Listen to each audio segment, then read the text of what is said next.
Hey everybody, welcome back. James Pfeiffer with ACCU, and in this video, we're gonna talk a little bit about FAQs. Some of my favorite questions so far in my career have been, I pay my HOA fees and you don't do anything for me, you must be stealing from my association.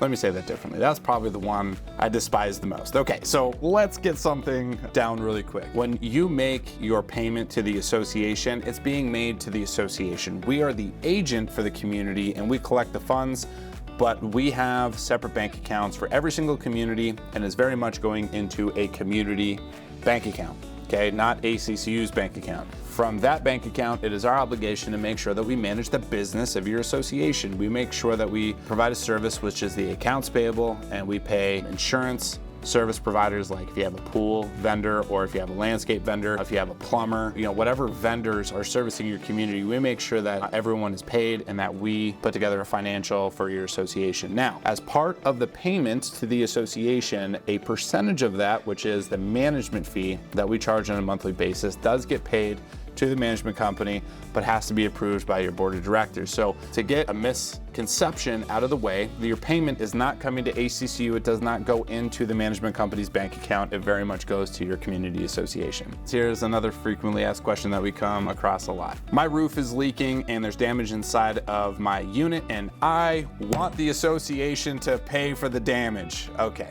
everything in a community association is document specific. The management company is provided a set of documents from your community association. Now, there's certain hierarchy to a set of documents, from Kiowa to the Articles of Incorporation, to the declarations and the bylaws and the rules and regulations, policies and procedures, and a lot of information that we have to sift through.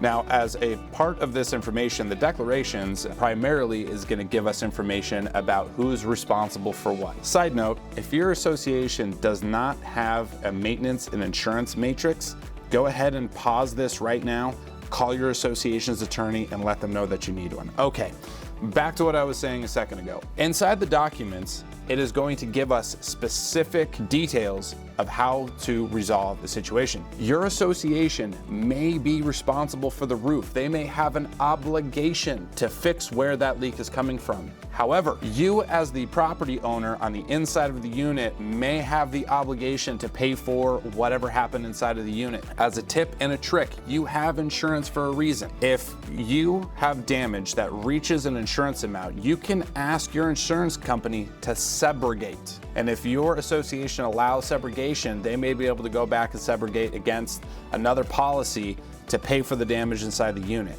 But up front, if there's a small amount of damage and it doesn't reach an insurance deductible amount, you may be responsible as a homeowner to pay for that. Please do not get mad at your management company when they give you the information that is provided from your association. That is super important. We are here to help you understand the documents and help guide you, but we didn't come up with the rules. We are just here to enforce the documents across the entire association uniformly. So with that, thank you for taking some time for me today. James Pfeiffer with ACCU, and until next time, I look forward to bringing you additional educational content.